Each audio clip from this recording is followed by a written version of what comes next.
ঋষি না ঋষি সব আছে। তাহলে আমরা কার? আমরা কি ঋষি নয়? হ্যাঁ, কারো বাড়িতে যখন নারায়ণ পুজো হবে, বাবা মায়ের শ্রাদ্ধ হবে, তখনই এটা ধরা পড়ে, বাবা আপনার গোত্র কি? কোনদিন বলেছে এরকম? হয়নি সেরকম? না, হবে, দিন আসলে হবে।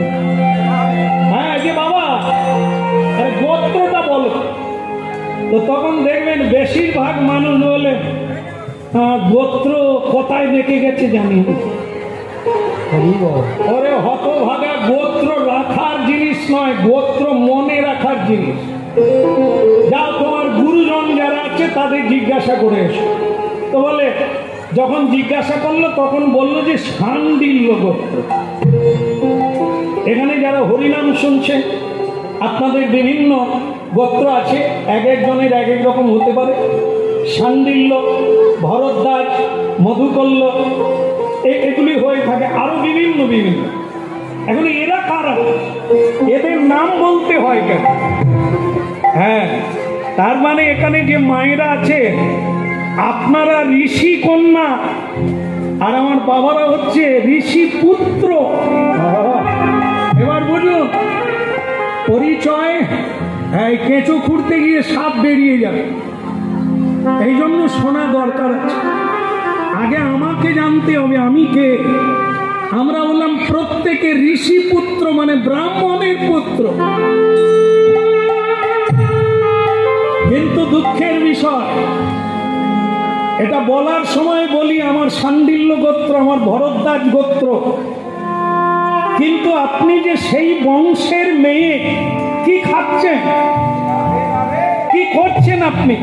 সকাল সন্ধ্যা গুরু মন্ত্র জপ করেন রে হতভাগা ছেলে, কি করলি রে?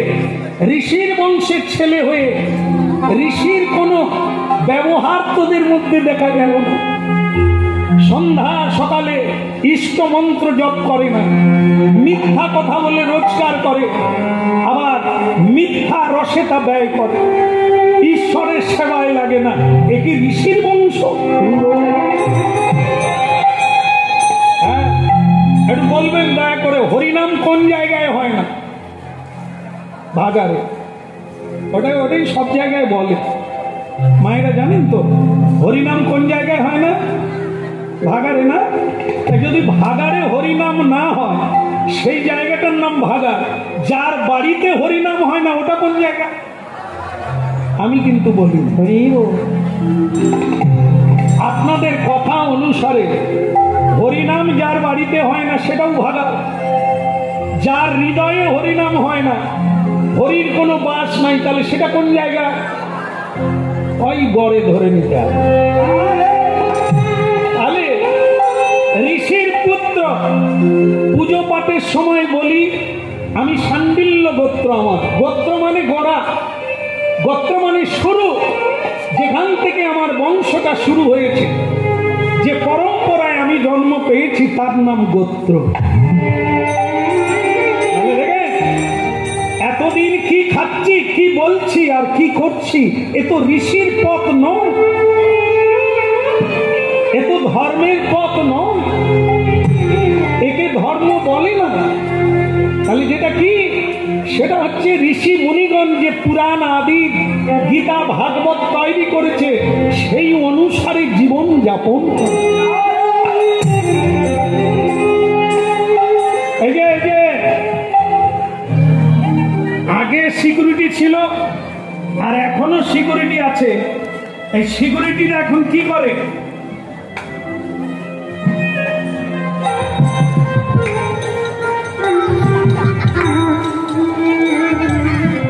আমি এটা জানতাম না, কীর্তন গাইতে গিয়ে শিখলাম। বলে শ্যামসুন্দর প্রভু, আমি বলো, বলে অনেক তত্ত্ব জানেন, এক আঙ্গুলের তত্ত্ব জানেন না তো? বলে এটা হচ্ছে এক আঙ্গুলের তত্ত্ব। বলে 2 আঙ্গুল আর 3 আঙ্গুল, 4 আঙ্গুল, 5 আঙ্গুল। আমি শুনে বলি তুইও আমার একজন গুরু রে।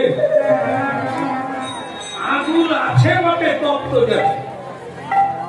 সিকিউরিটি আপন মনে ছিল, যেই গালব ঋষি গেল অমনি ঋষির প্রণব লড়ে গেল আর বললেন কোন হ্যাঁ রে, তু কোন হ্যাঁ? দেখবেন আপনারা, সে প্রধানমন্ত্রী হোক আর মুখ্যমন্ত্রী হোক, আমরা যদি কারো দ্বারে দাঁড়াই, সিকিউরিটি যেন মনে করে আমারই সব, আমরা কেউ না।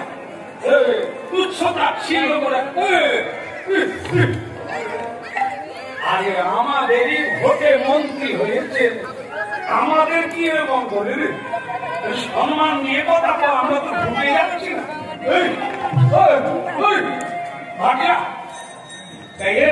কৃষ্ণ দ্বারে দাঁড়িয়ে সিকিউরিটি ঋষিকে প্রণাম করলো না, বরং বলল, সে ঋষি বলে খুব বার বেড়ে গেছে না, তোর বাপ আমাকে প্রণাম করে। তো বাপ, তুই যাকে বাপ বলিস, রাজা বলিস, তোর মালিক আমাকে প্রণাম করে, আর তুই আমাকে বলিস আমার পাতা। হ্যাঁ, যা, আমার নাম নাই, আমার ঠিকানা নাই, পা থেকে মাথা পর্যন্ত দেখ, আর গিয়ে বল, তোদের রাজাকে গিয়ে বল আমি এসেছি। বলে আমার তো ডিউটি এটা, কে এসেছে রাজাকে জানানো, কিন্তু আপনার নাম নাই না। এই জন্য আজ পর্যন্ত মেয়েরা, মানে আমার মায়েরা, স্বামীর নাম ধরে না, ঠিক কিনা? না ভুল বলছি? এখন ধরে। আমরা যে লীলাটি শুনছি তাতে একটা দোষের কথা বলা হয়, পান খেয়ে না জেনে, জেনে দেয় না, না জেনে পানির পিচ ফেলে দিয়েছেন, সেটা গায়ে পড়ে, সাধুর গায়ে, এটা উচিত নয়, কিন্তু হয়ে যায়। কিন্তু আমরা এই হরিনাম না শোনার জন্য, সাধু সঙ্গ না করার জন্য এরকম কত অপরাধ করছি, তার কোন ইয়ত্তা নেই। হ্যাঁ, তাই হরিনাম শুনতে হবে, না শুনলে সংশোধন হবে না। শ্রবণেহি মঙ্গলম, শুনলে জানা হবে, জানা হলে চলা শুরু হবে, আর জানা হলে আপনি সাবধানে চলবেন।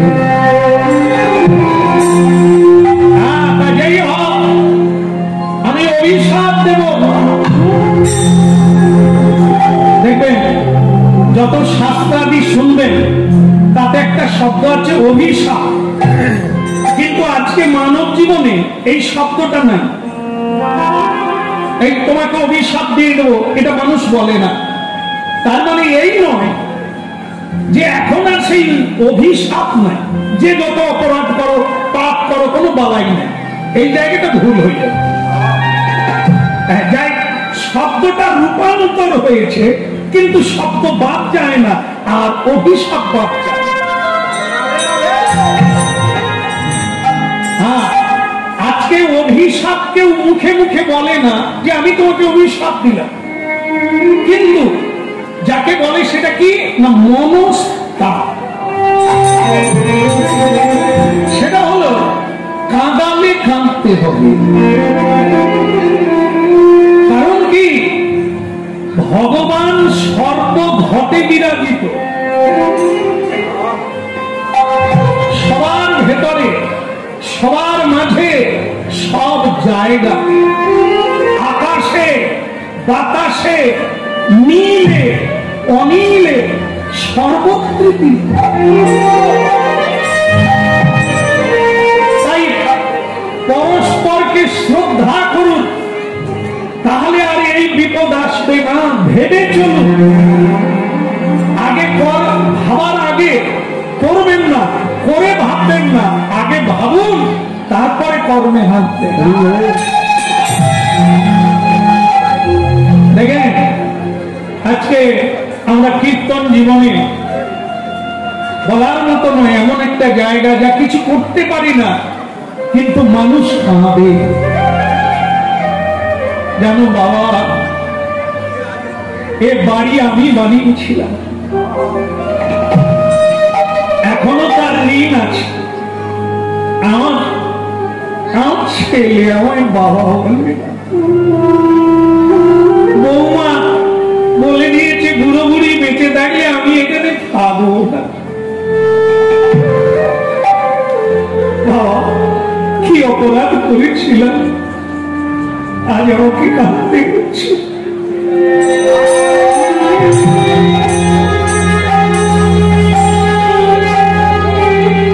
এই জায়গাটা একটু মিলাবার চেষ্টা করুন।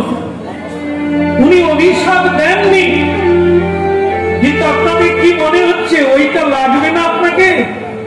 মনস্তা, যেমন কর্ম তেমন ফল, কাঁদালে কাঁদতে হবে। কাউকে যদি উপকার করো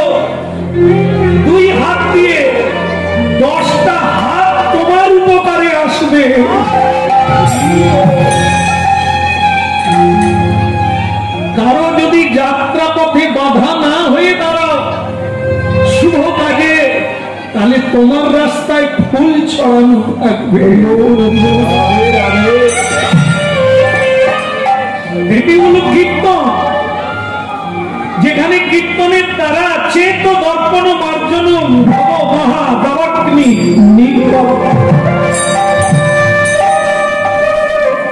আপনার হৃদয়ে মানবিকতা ফিরে আসবে, চৈতন্য হবে। তাই ঋষি বললেন অভিশাপ দেব, দণ্ড দিতে হবে। দণ্ড না থাকলে মানুষ হয় না, বাঁদর হয়। আদরে বাঁদর তৈরি হয়, দণ্ড দিলে সংশোধন হয়। এই জন্য দেখবেন জেলখানার গেটে লেখা আছে সংশোধনাগার, ওখানে দণ্ড দেওয়া হয়। পাপীকে অপরাধীকে দণ্ড দেওয়া হয়। কেন দেয় না? দণ্ড পেলে মানুষ সংশোধন হবে, ভালো করে বাঁচবে, বাঁচার সংকল্প নেবে। এই জন্য আমাদের ভারতীয় সংবিধানে দণ্ড আছে, যেখানে অপরাধীকে মৃত্যুদণ্ড পর্যন্ত দেওয়া হয় বলে মানুষ কিছুটা সংযত হয়ে চলে। যদি বিধানে দণ্ড না থাকতো, কোন মানুষ সংযমী হতো না, কন্ট্রোল করতো। এরই নাম হচ্ছে দণ্ড। প্রয়োজন আছে। মাস্টার মশাই যদি চুমু খায়, দাদু রে, ওরে বাবা রে, ওরে লাল্লা রে, তাহলে হয়ে গেছে পড়াশোনা। ও মাস্টারের ঘাড়ে উঠে পড়বে, ফোন দেখে লাভার দেখাবে ফোনে। হ্যাঁ, মাস্টার জি দেখুন কিরকম লাভার চলতা হ্যাঁ। আর যদি আগে আমরা যখন পড়েছি মাস্টার মশাইয়ের হাতে ছড়ি থাকতো, তার নাম দণ্ড, সেটা দেখেই ভয়ে অনেক অপরাধ কাজ করতাম না। আর আজকে শিক্ষকের হাতে ছড়ি নাই, ছাত্রদের হাতে ছড়ি থাকে, মাস্টারকে মারে। এই জন্য শিক্ষক আর খুঁজে পাওয়া গেল না, সব অশিক্ষিত। কেমন? এই জন্য সাবধান। মহাপ্রভু নূতন প্রজন্ম তৈরি করতে এসেছে, নূতন প্রদীপ জেলে এসেছে সবাইকে সেই শিক্ষা দান করার জন্য। হরিনাম হলো সেই সংস্কার, ভারতীয় সংস্কৃতির সংস্কার হরিনাম। আজকে হরিনাম শুনে বহু মানুষ প্রণাম করে, পিতামাতাকেও প্রণাম করে, বাড়িতে কৃষ্ণ সেবা করে, কৃষ্ণ প্রসাদ পায়। এটি সৌভাগ্যের বিষয়। এটি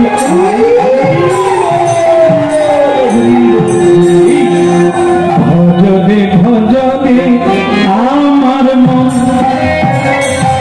অতি মন্দ,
আবার শ্রীনিবাস হরিদাস মুরারি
জোরে হবে কি ধারি লাভ কি ওদিকের হলো কি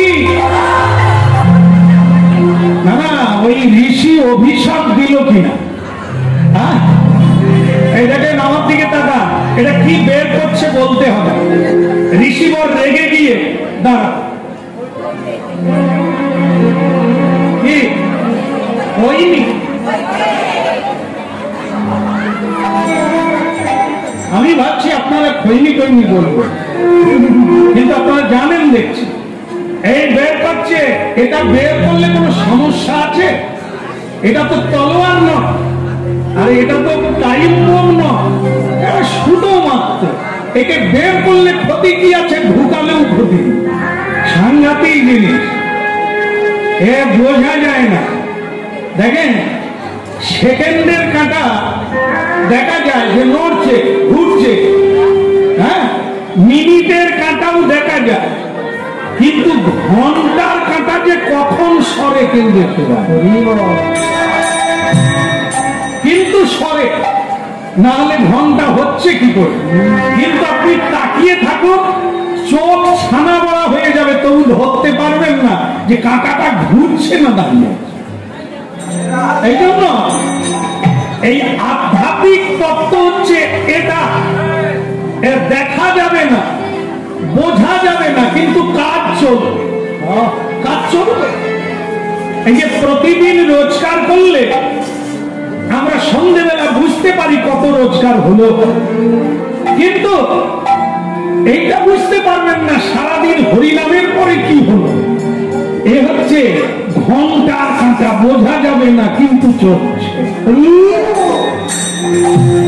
কেমন এই জন্য কি শিব ভগবানের কথা শুনতে থাকুন এ কোনোদিন বিফলে যাবে না ব্যর্থ কাম হবে না এটাই আপনার আয়ুকাল বাকিটা সূর্যদেব গ্রহণ করে হ্যাঁ যারা হরিনাম কৃষ্ণ নাম করে না তাদের আয়ুকাল সূর্যদেব হরণ করে শুধু কৃষ্ণ ভক্তের আয়ু সূর্যদেব গ্রহণ করেন না মানে কি এই যে সময়টা আপনারা বসে হরিনাম করছেন এই সময়টা হিসেব হবে কতদিন বসলে কতদিন প্রণাম করলে কতবার তালি বাজিয়ে কীর্তন করলে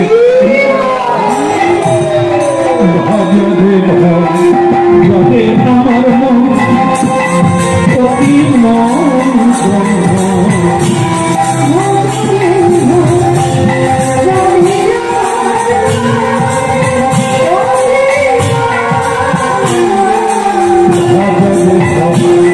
যাবে আমার মন আপনার সাহস থেকে আমি অবাক হই অভিশাপ দেব ভয় নাই হ্যাঁ তাহলে কি বের করলো যজ্ঞ সূত্র যাকে আপনারা পৈতে বলে এটা সবার কাছে এক জিনিস নয় অনেকে এটা পড়া থাকে সুরাপান করে, যজ্ঞসূত্রধারী ব্রাহ্মণ পুত্র সুরাপান করে, সেটা কি হবে আপনারা বিবেচনা করবেন। মিথ্যে কথা বলে, অখাদ্য খায়, যেটা ব্রাহ্মণের খাদ্য নয়, সে নাম জপ করে না, গায়ত্রী মন্ত্র জপ করে না, সে কোনদিন ব্রাহ্মণ হতে পারে না। এই যজ্ঞসূত্র তার কাছে সুতো মাত্র। আর জেনে রাখবেন, যারা যজ্ঞসূত্রে যে মূল মন্ত্র ব্রহ্ম গায়ত্রী, সেটা যারা নিয়মিত 3 বার জপ করে, তাদের কাজ দিয়ে গেলে আপনাকে ভয় লাগবে। কারণ ওইটা সাধারণ জিনিস নয়, যাতে 3 জন বিদ্যমান, ব্রহ্মা, বিষ্ণু আর মহেশ্বরজি ওই যজ্ঞসূত্রে জড়িয়ে আছে।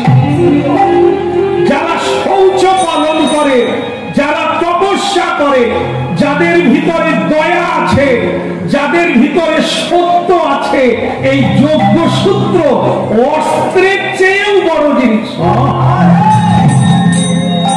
একবার দেখেন, এই যে কিছু মনে করবেন না, আমাদের ওখানেও ঝগড়া হয়, শাশুড়ি বৌমায় ঝগড়া, এখানে তো হয় না, ভাগ্যিস হয় না। আমি বারবার আবার আসবো এই দেশে, কারণ এখানে কেউ ঝগড়া করতে জানে না, বলার লাগে না, হালকা হালকা হয়। হোক, আমি যে পাড়ায় বাস করি সেখানেও মাঝে মাঝে ঝগড়া হয়। আমার দেখতে ভালো লাগে, ঝগড়ার একটা স্টাইল আছে।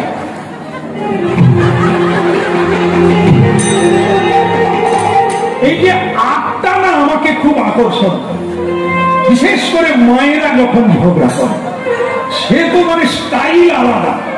কেমন যাকে সেটা আপনারা জানেন তো। দেখবেন অভিশাপ দেয়, শাশুড়ি বলে, বৌমা তুমি আমার পেটের ছেলেকে বিয়ে করে এত বড় বড় কথা বলছো, আমি তোমায় অভিশাপ দিলাম, তোমার জিউ হাত খসে যাবে।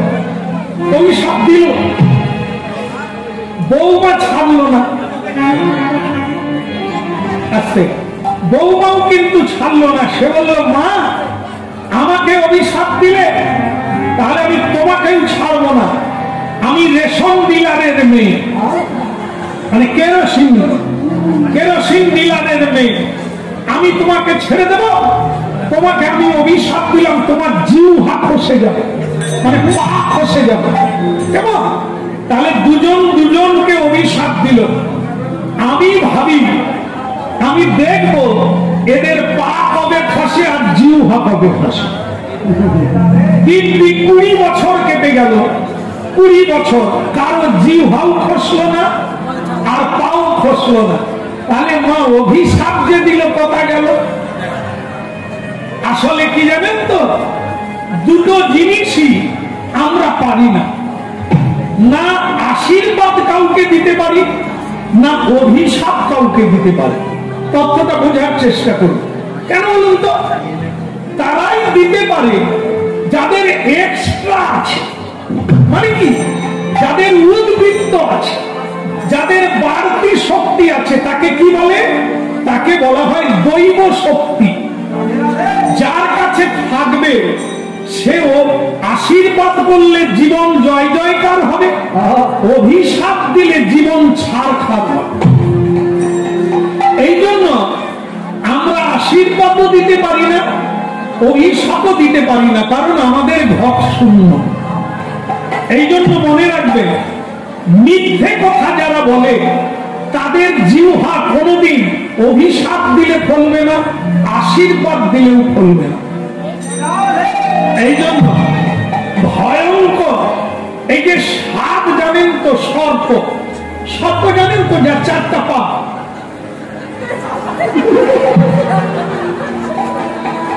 দু চারজন বাবা ঘাম নাড়ল।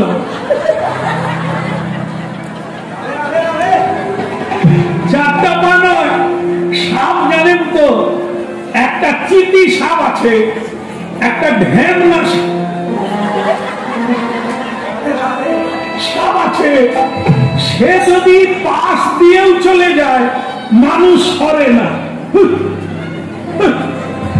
আর যদি একবার কেলো সাপ যায়, আপনি যে কোন ডোবায় পড়বেন তা ঠিক নেই। কেন বলুন তো? আগে যে চিতি সাপ গেছে, ধ্যান না গেছে, তার কিছু নাই, তার তো বিষ নাই, এই জন্য তাকে কোনো ভয় নাই। আর কথা কেলো সাপ, খরিশ সাপ, চন্দ্রবড়া জাত, আপনি ভয়ে 10 হাত লাফিয়ে পড়বেন। কেন? আপনি জানেন ওরা আছে, দিনে জীবন না। এই জন্য সংসারে যে যত যাকে অভিশাপ দেখ, নিশ্চিত থাকবেন কিচ্ছু হবে। কেননা এদের কারো বিষ নাই। এইসব চিতি সাপ আর ঢ্যাবনা সাপে এরা কামড়ালেও ইঞ্জেকশন লাগবে না। এই জন্য সংগ্রহ করতে হবে, সঞ্চয় করতে হবে। যত প্রণাম করবে তত শক্তিধর হবে। আর যত পা বাড়িয়ে দেবেন, প্রণাম করো, তত আপনার কি হবে? গাভী দহন কিরকম করে মা জানেন? উপর দিকে উঠে না নিচের দিকে? দেখবেন কেউ যদি আপনাদের প্রণাম করে, তাহলে কি হবে? দুগ্ধ দহনের মতো চুষে নেবে। আর যদি আপনি কাউকে প্রণাম করেন, তাহলে কি হবে? পাবেন পাবে। তবে দু একটা কথা বলি না, ছেড়ে দেব। হ্যাঁ, আর আসিয়ান না। তো এই দেখবেন আগেকার ঠাকুমা দিদিমা আছে, প্রণাম করলেই তারা সঙ্গে সঙ্গে বলবে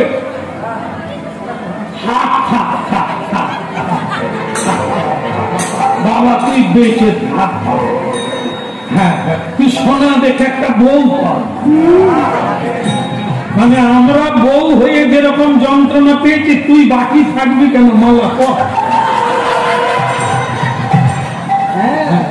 দেখবেন বাবা মায়েরা কিচ্ছু জানে না, প্রণাম করতে এলে পরীক্ষা দিতে যাবে ছেলে মেয়েরা তো মানে তুই যেরকম মূর্খ আছিস তা। আরে তাকে তো আমাদের তো দেওয়ার কিছু নেই, অন্তত প্রণাম করে বলে হে ভগবান একে কৃপা করো যেন পরীক্ষায় পাস করে, এর যেন বিদ্যা লাভ হয়, এর যেন ভক্তি লাভ হয়, এইটুকু বলতে। আর এবার শেষটা বলে দিই, সাধুকে প্রণাম করবে। সাধু থাক থাক বলবে না, সোনা বউ লাভ করো বলবে না, ছেলে লাভ করো বলবে না, তারা সঙ্গে সঙ্গে বলবে তোমার কৃষ্ণ ভক্তি হোক। এইটি সংসারে দুর্লভ। এই জন্য সব জায়গায় প্রণাম করলেও পাওয়া যায় না। যে গাছে ফল নাই তাকে যতই নাড়াও পাতা পড়বে, ফল তো নাই। এই জন্য সাধুকে প্রণাম করতে হয়। কেউ যদি সাধুর গায়ে থুতু দেয়, সাধুকে নিন্দা করে, সাধুকে অপমান করে, তাহলে সে কি হবে? অভিশাপ দেব।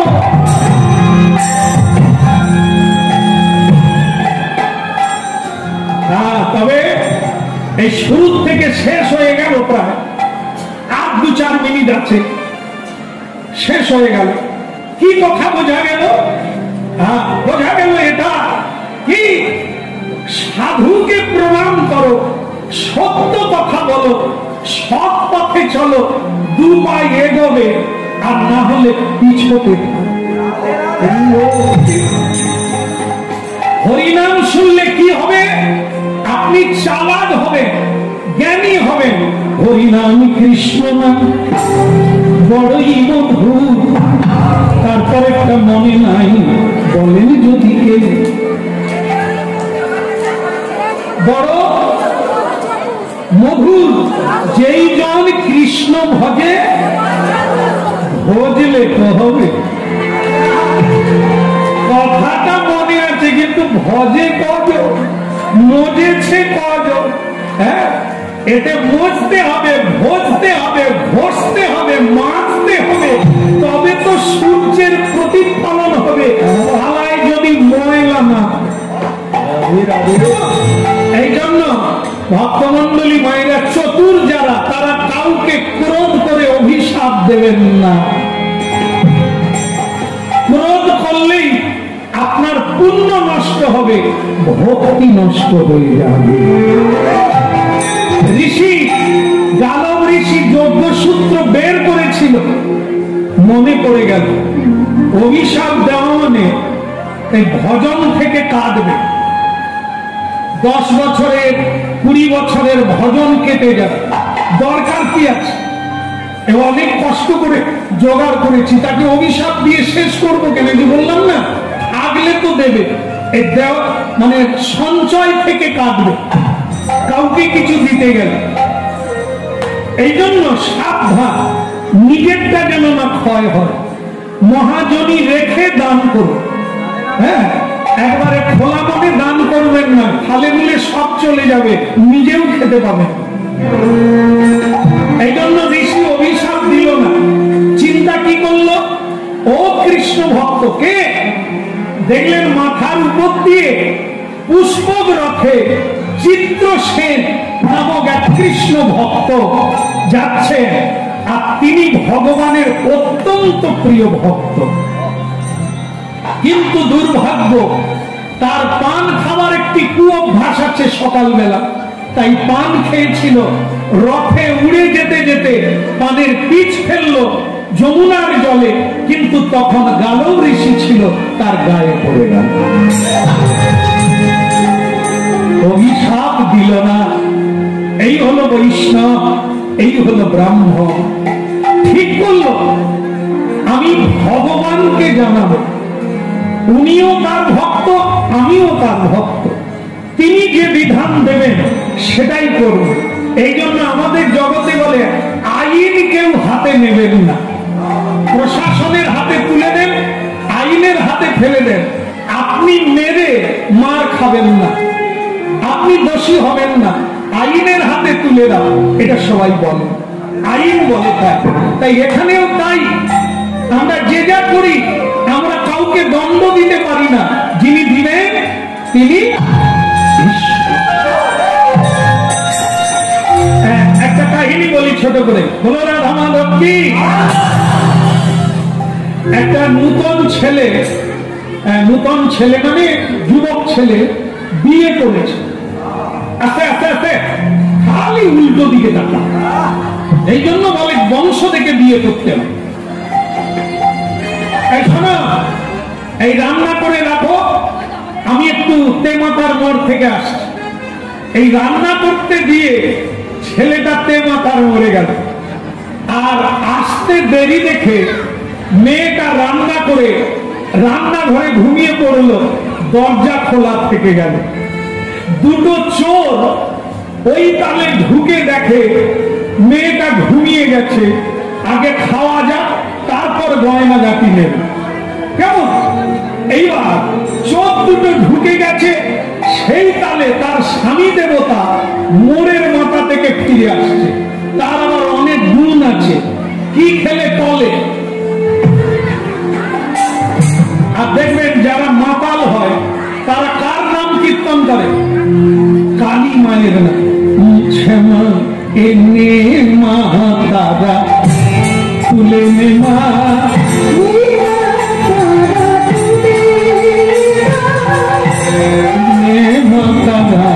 তুলে নে মা,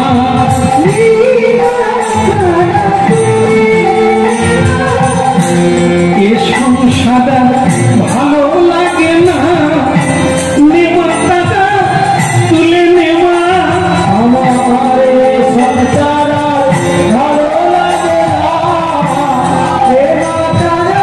তুলে নেমা। সঙ্গে থাকবো, সুরা খাবো, এই মা সোনা মনে মনে মা তুলে মা,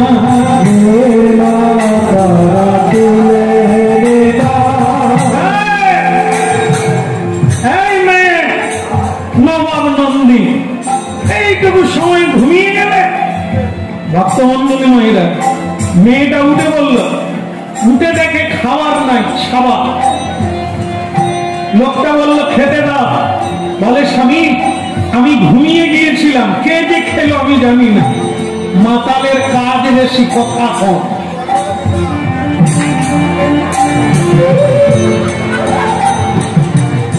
এরা মানে বেশি, কথা কম বলে। মেয়েটা বলে তুমি যাই বলো তাই বলো, আমি কিচ্ছু জানি না, যা জানেন তিনি উপরে আছেন। এখন মজা তো হলো ওইখানে যে দুটো চোর ঢুকেছিল তারা তো বেরোতে পারেনি, তারা ওইখানে আছে। একটা খাটের তলায় আছে আর একটা তাকের উপরে উঠে গেছে। আর মেয়েটা যেই বলছে আমি কিচ্ছু জানি না, যা জানে তিনি উপরে আছেন। এখন সে কিন্তু চোরকে দেখে বলেনি, সে ঈশ্বরকে বলছে, যা জানে সেই ঈশ্বর জানে, তিনি উপরে আছে। এখন এই মাতাল বলছে উপরে যে আছে সে পরে বিচার করবে, আগে তুই তো আমার বিচার। যত মারে মেয়েটা তত বলে স্বামী তুমি মেরেও ফেলো, ওই একটাই কথা বলবো আমি কিচ্ছু জানি না, যিনি জানেন তিনি উপরে আছেন। এখন যে খাটের তলায় আছে তার কোনো সমস্যা নেই, যে তাকের উপরে আছে সে বলে ভাগ করে দুজনে খেলাম, মেয়েটা খালি বলে উপর। তাহলে নিচে যে আছে সে কি খায়নি? হ্যাঁ, ও যদি আর একবার বলে আমি বলে দেব নিচে যে আছে সেও খেয়েছে। হ্যাঁ, এবার মেয়েটাকে আবার যখন তার স্বামী মারে তখন মেয়েটা বলে ওগো তুমি মেরেই খেলো, আমি কিচ্ছু জানি না, যা জানেন তিনি উপরে আছেন। সে উপরে তাকে চোর বেসামাল, রাগের একটা সীমা আছে। বাড়ি বারবার একই কথা বলিস, উপরে উপরে, নিচে যে আছে সে কি খাই? মাতাল স্বামী বলে এরা কারা?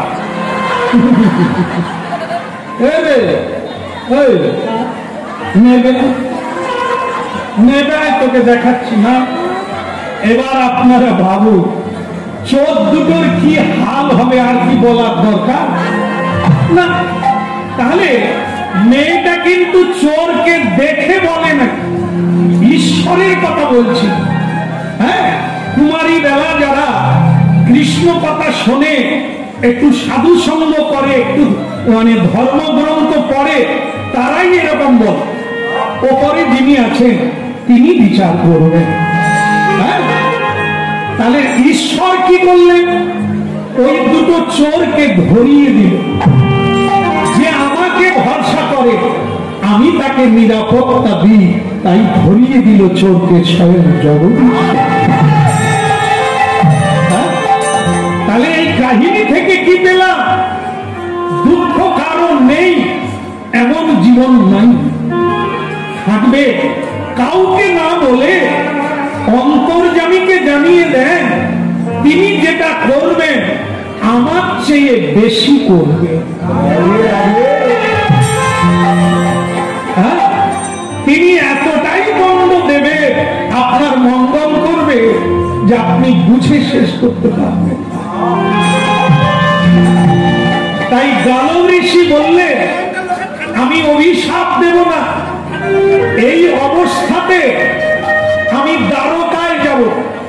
ভারতবর্ষের পশ্চিম দিক গুজরাট, যেখানে দ্বারকায় শ্রীকৃষ্ণ আছে, আমি সেইখানে যাব। তাকে গিয়ে নালিশ দেব আপনার ভক্ত আমার গায়ে থুতু ফেলেছে। আপনারা কেউ যাবেন? যাবেন? সবাই যাবেন দ্বারকা? যদি কারো নালিশ থাকে চলুন, না হলে গিয়ে লাভ নেই। যদি কিছু বলার থাকে, হ্যাঁ বলো দ্বারকা ধাম কি আহাদে মুদাদে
পটল